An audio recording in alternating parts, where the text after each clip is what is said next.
Nonsense তুমি, তোমার মাথায় কি এইসব ঘুরে? আমি এখন খুব ভালো মতো বুঝতে পারছি তোমার আসল উদ্দেশ্যটা কি। আপনি আমার ভুল বুঝতেছেন ভাইজান। চুপ, আর একটা কথা বলবে না। তোমাকে আমি সকাল পর্যন্ত সময় দিলাম, তোমার যেসব বস্তা ঘাটতি আছে সেগুলো নিয়ে তুমি আমার বাসা থেকে বের হয়ে যাবে। কি হলো, তুমি এখন এখানে বসে আছো কেন? Just get out. বাহ, এখনো খাবার রেডি হয়নি? কে রেডি করবে? রহিমা তো চলে গেছে। রহিমা চলে গেছে, ভালোই হয়েছে। মেয়েটা তো ইচ্ছে করে করেনি, তাই না? বাবা যেভাবেই করুক, ওর উদ্দেশ্য কখনোই ভালো ছিল না। রেদওয়ান, কাজটা তুই ভালো করিসনি। তার মায়ের অভাব পূরণ করছিল রহিমাকে পেয়ে। বাচ্চা একটা মেয়ে। আচ্ছা, শ্রেয়া যদি ঘুম থেকে উঠে দেখে যে রহিমা নেই, ও কতখানি কষ্ট পাবে তুই ভেবে দেখেছিস? বাবা, রুহি মারা গেছে প্রায় 1.5 বছর হয়েছে। এই 1.5 বছর ফ্রেয়া কিন্তু একাই ছিল। এই কয়েক মাসে রুহিমা এমন কিছু হয়ে যায়নি যে ফ্রেয়া ওকে ছাড়া থাকতে পারবে না। ভালো, তুই যদি এটাই ভেবে থাকিস তাহলে সামলা দাদু ভাইকে। হ্যাঁ, আমার কিচ্ছু বলার নেই। আজকে ক্লাসে যেয়ে সুন্দর মতো পড়াশোনা করবে, ঠিক আছে?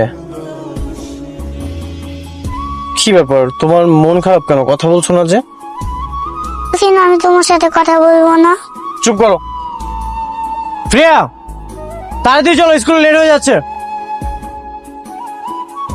আম্মু, তোমার বাবার অফিসে তোমার কেমন লাগছে? আমি সরি, আমি একটু কাজে ব্যস্ত। কি ব্যাপার, তুমি এখনো চিপস ললিপপ কিছুই তো খাওনি? এগুলো না তোমার ফেভারিট? আম্মু কি হয়েছে, তোমার কি মন খারাপ? আমার মামুনিকে আনিয়ে দাও। মামুনি মানে? ও তোমার মামুনি না, ও কখনোই আসবে না। না, মামুনিকে ছাড়া আমি থাকতে পারি না। বাদ দাও। এই দেখো, এই যে কার্টুন দেখো। দেখবো না। এই যে এটা হচ্ছে আরেকটা কার্টুন, এটাও তো তোমার অনেক ফেভারিট। নাও আম্মু দেখো। মামুনিকে ছাড়া আমি কিচ্ছু করবো না, ঘুমাবো না, খাবো না, কিচ্ছু না। কি মামুনি আসবে? হ্যাঁ, মামুনি আসবে। মজা মজা। স্যার আপনি খান খান, আমি চেয়ার আনতেছি। স্যার বসুন স্যার।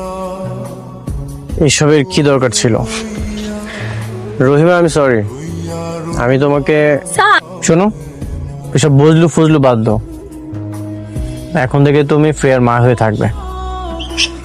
শ্রেয়ার মা? হ্যাঁ, একদম পার্মানেন্টলি হয়েই থাকবে।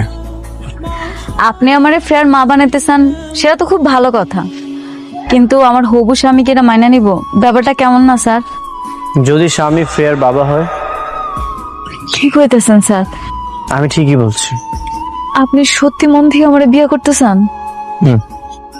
আমি মন থেকে বলছি। আমাকে বিয়াতে ফ্রেয়াও খুশি, আব্বাও খুশি,